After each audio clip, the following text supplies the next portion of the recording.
Hello दोस्तों, आज हम पढ़ने वाले हैं क्लास 9th की मैथ चैप्टर 1 यानी हमारा पार्ट 1 है संख्या पद्धति। तो संख्या पद्धति पढ़ने से पहले हम इसका परिचय पढ़ लेते हैं कि हमें इसमें क्या पढ़ना है। तो हमें पढ़ना है कि प्राकृतिक संख्याएं यानी प्राकृतिक संख्याएं क्या होती हैं। तो प्राकृतिक संख्याओं को हम इंग्लिश के कैपिटल एन से प्रदर्शित करते हैं। ये वे संख्याएं होती हैं, यह संख्याएं 1 से अनंत तक होती हैं। यदि हम गिनती गिनना या 1 से लिखना शुरू कर दें तो हम लिखेंगे 1 2 3 4 5 और ऐसे हम अनंत तक लिखते चले जाएंगे। ये हमारी एक जो है प्राकृतिक संख्याएं कहलाती हैं। 1 से अनंत तक की जितनी भी संख्याएं होती हैं वो प्राकृतिक संख्याएं कहलाती हैं। इन्हें हम प्राकृतिक संख्या कहेंगे। प्राकृतिक संख्याओं को हम 1 2 3 4 या ऐसे हम अनंत तक लिख सकते हैं। यानी 1 से अनंत तक की जितनी भी संख्याएं होती हैं वो प्राकृतिक संख्याएं होती हैं।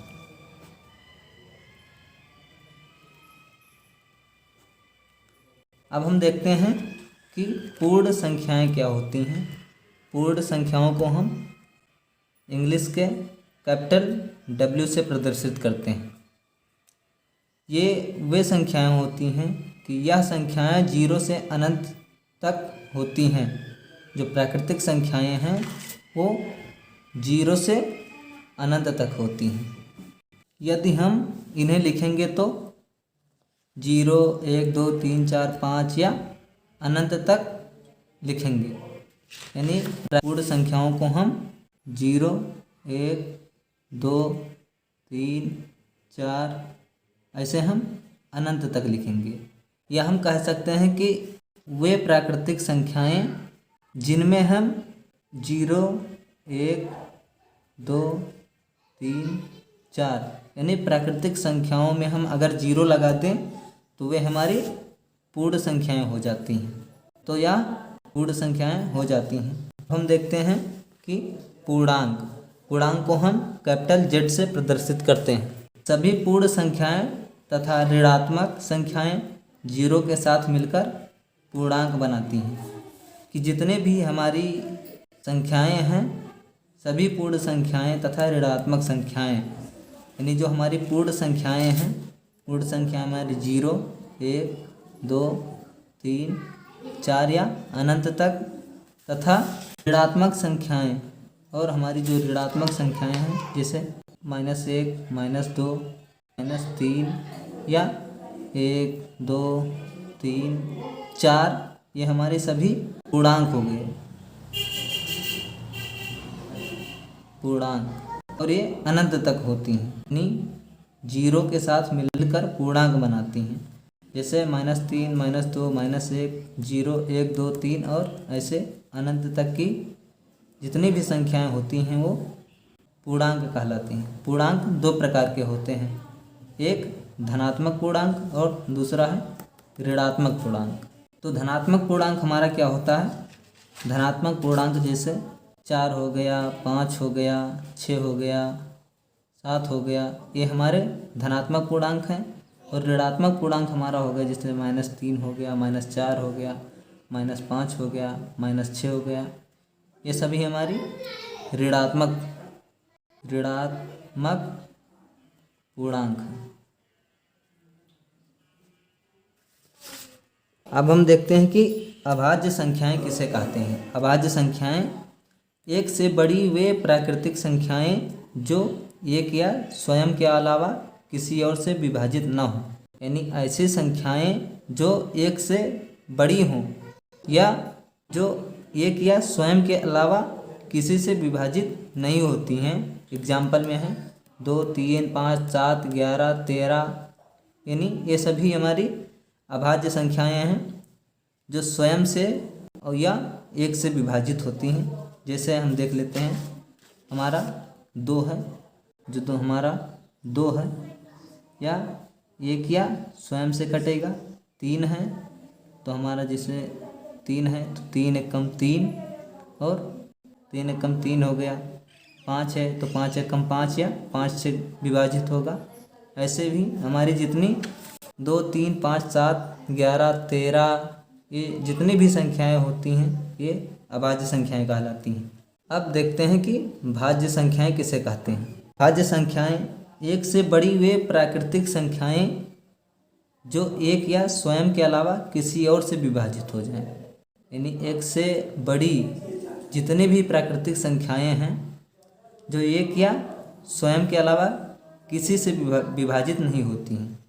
तो एग्जाम्पल में है 4, 16, 9, 2। हमारा 4 जैसे हम देखते हैं 4 है तो 4 हमारा 2 से भी कट जाता है और स्वयं से भी कटता है। और 16 है तो 16 हमारा 2 से भी कट जाएगा, 4 से भी कट जाएगा और 8 से भी कट जाएगा। इसी प्रकार हमारा 12 हो गया तो 12 हमारा 2 से भी कट जाएगा और 6 से भी कट जाएगा। तो ऐसे जितनी भी संख्याएं हैं 4, 16, 9, 12 ये सभी भाज्य संख्याएं हैं। अब देखते हैं कि परिमेय संख्याएं। परिमेय संख्याएं किसे कहते हैं? तो आइए हम देखते हैं परिमेय संख्याएं। इन संख्याओं को P/Q के रूप में लिखा जाता है। जो परिमेय संख्याएं हैं इनको हम P/Q के रूप में लिख सकते हैं। जो परिमेय संख्याएं हैं इंग्लिश के कैपिटल लेटर Q के रूप में लिखा जाता है। या ऐसी संख्याएं जिसे भिन्न के रूप में लिखा जा सके वे हमारी परिमेय संख्याएं होती हैं। 2/3, 1/2 यानी भिन्न के हिसाब से हम लिख सकते हैं। या हम कह सकते हैं कि जितने भी जो भिन्न हैं वो हमारी परिमेय संख्याएं हैं। अब हम देखते हैं अपरिमेय संख्याएं। अपरिमेय संख्याएं किसे कहते हैं? वे संख्याएं जिन्हें P/Q के रूप में नहीं लिखा जा सकता है। जैसे पाई को हम P/Q के रूप में नहीं लिख सकते। अब आप सोचेंगे कि पाई का मान जो है, पाई का मान 22/7 होता है। यह पूर्ण रूप से निर्धारित नहीं है। अब है हमारा √2 हो गया, √3 हो गया, √5 हो गया, ये सभी हमारी अपरिमेय संख्याएं हैं। अब आते हैं हम देखते हैं कि वास्तविक संख्याएं क्या होती हैं। सभी संख्याओं का संग्रह यानी वास्तविक संख्याएं उन संख्याओं को कहते हैं जैसे अपरिमेय संख्या हो गई, परिमेय संख्या हो गई, भाज्य संख्या हो गई, अभाज्य हो गई, प्राकृतिक संख्याएं हो गई। इन सभी संख्याओं को हम वास्तविक संख्याएं कहते हैं। अब हम देखते हैं वास्तविक संख्याएं और उनके दशमलव प्रसार यानी वास्तविक संख्याएं और उनके दशमलव प्रसार क्या हैं। तो इसे हम √2, 1/2, पाई या 1/2 को हम इस प्रकार लिख सकते हैं। अब देखते हैं इसमें वास्तविक संख्याएं और उनके दशमलव प्रसार में पहला है शांत। यानी शांत किसे कहते हैं? इस स्थिति में शेष 0 हो जाता है भाग करने पर जब शेषफल 0 हो जाए। जैसे हम किसी संख्या से अगर भाग देते हैं तो उसका अगर शेषफल 0 हो जाए तो हमारा शांत दशमलव होगा। अब हम देखते हैं अशांत आवर्ती। अशांत आवर्ती किसे कहते हैं? इस स्थिति में शेषफल बार बार रिपीट होता है। यानी जो शेषफल है उसकी पुनरावृत्ति होती है, यानी वह बार बार आता है। 3.33333 ऐसे आते मतलब बार बार आते चला जाएगा। तो इसे हम अशांत आवर्ती कहेंगे। अब आते हैं अशांत अनावर्ती कि अशांत अनावर्ती किसे कहते हैं? इस स्थिति में शेषफल की पुनरावृत्ति नहीं होती। इस स्थिति अशांत अनावर्ती में शेषफल की जो पुनरावृत्ति है वह नहीं होती है। तो इसे हम अशांत अनावर्ती कहेंगे। अब देखते हैं हम घातांक नियम कि घातांक का नियम क्या होता है। तो घातांक नियम में हमारा पहला है a⁴m × a⁴n। यानी इसका मतलब है a⁴m + n। a को ऐसे ही उतार दीजिए और जो a⁴m है a⁴n है ये आ जाएगा हमारा प्लस में, तो ये हो जाएगा a⁴m + n। तो इस पे हमारा एग्जाम्पल है। तो देखते हैं हमारा एग्जाम्पल क्या है। जैसे है हमारा 2 की घात 2 इंटू 2 की घात 3। 2 इंटू 2 है तो इसको हम 2 लिख लेंगे, और जो 2 की घात है और इस 2 की घात है इसको हम प्लस में लिख लेंगे, यानी 2 की घात 2 प्लस 3। तो हमारा हो जाएगा 2 3 2 5, यानी 2 की घात 5, या 2 की घात 5 को हम लिख सकते हैं 2 गुणे 2 गुणे 2 गुणे 2 गुणे 2, यानी इसको हम तोड़ सकते हैं 5 बार में। तो ये हो जाएगा 2 दूना 4 दूना 8 दूना 16 दूना 32। तो हमारा आंसर आ जाएगा 32। अब जैसे दूसरा है, तो दूसरा में देखिए, आप देख रहे हैं ये ब्रैकेट है, ब्रैकेट के अंदर a है, a की घात m है, और ब्रैकेट के बाहर हमारा n, यानी जैसे am का स्क्वायर लगा होता है ऐसे लगा है। तो a की घात m और n है, तो इसे हम लिखेंगे a, और जो m और जो कोष्ठक के बाहर में n है ये आ जाएगा गुणा में, यानी mn का मतलब है बीच में इसके गुणा लगा है। तो हो जाएगा, तो हमारा एग्जाम्पल है जैसे कि 2 की घात 3 और 2, तो 2 की घात 3 और 2, तो हमारा हो जाएगा 2 की घात 6, 3 दूना 6, यहाँ पे हो जाएगा गुणा, यानी बीच में हमारा गुणा लगा है, तो 2 ऐसे ही उतर जाएगा, और 3 गुणे 2 जो है वो हो जाएगा 3 दूना 6, तो हम 6 लिखेंगे, यानी 2 की घात 6 हो जाएगा। अब 2 की घात 6 को हम लिख सकते हैं 2 गुणे 2 गुणे 2 गुणे 2 गुणे 2 गुणे 2, यानी 2 की घात 6 को हम 6 बार में लिख सकते हैं 2, यानी उसको हम तोड़ सकते हैं। तो हमारा आंसर जो है वो आ जाएगा 64, यानी 2 दूना 4 दूना 8 दूना 16 दूना 32, 32 दूना 64, तो हमारा आंसर 64 आ जाएगा। अब आते हैं हम तीसरे नंबर पे देखते हैं। तो तीसरा नंबर है हमारा, तो तीसरा नंबर हमारा है a की घात m बटे में a की घात n।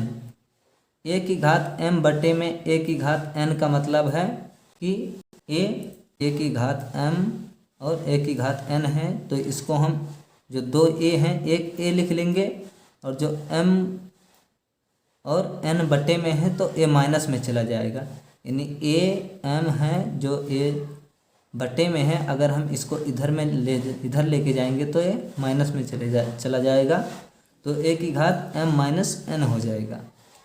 अब हम इस पर क्वेश्चन करते हैं, जैसे हमारा क्वेश्चन है 4 की घात 2 बटे में 4 की घात 1, तो हमारा हो जाएगा 4 की घात 2 माइनस 1, यानी 2 में से 1 गया तो हमारा हो जाएगा 4, यानी तो 4 ऐसे ही, तो 4 की घात 1 हो जाएगा हमारा यहाँ पे।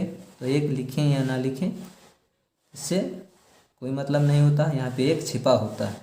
अब हमारा है चौथा नंबर, तो चौथा नंबर है am bm, यानी am bm को हम लिख सकते हैं a b, और जो m है इसको हम 1m लिख सकते हैं।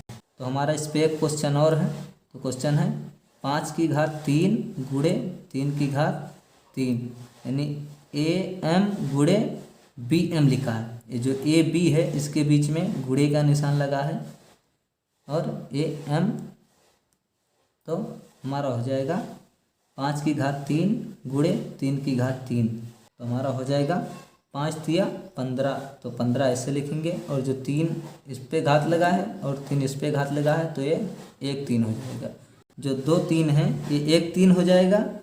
तो अब हम 15 की घात 3, यानी 15 को हम 3 बार में तोड़ सकते हैं, 15 गुणे 15 गुणे 15।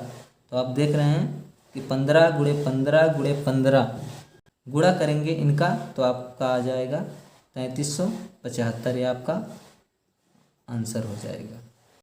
तो दोस्तों यह वीडियो बहुत लंबी हो चुकी है, तो अब हम चैप्टर 1 का जो अभ्यास है उसे अगले वीडियो में कराएंगे। तो दोस्तों अब जो हमारा लेसन 1 है संख्या पद्धति, उसका जो हम परिचय है पूरा समाप्त कर चुके हैं। अब हम चैप्टर बाय चैप्टर आपको पढ़ाएंगे, तो वीडियो ज़्यादा लंबी हो गई है, अपनी वीडियो यहाँ पे ड्रॉप करते हैं। आप लोग इसी तरह हमारे चैनल को देखते रहिए। अगर वीडियो पसंद आई हो तो वीडियो को लाइक शेयर और सब्सक्राइब ज़रूर कीजिए।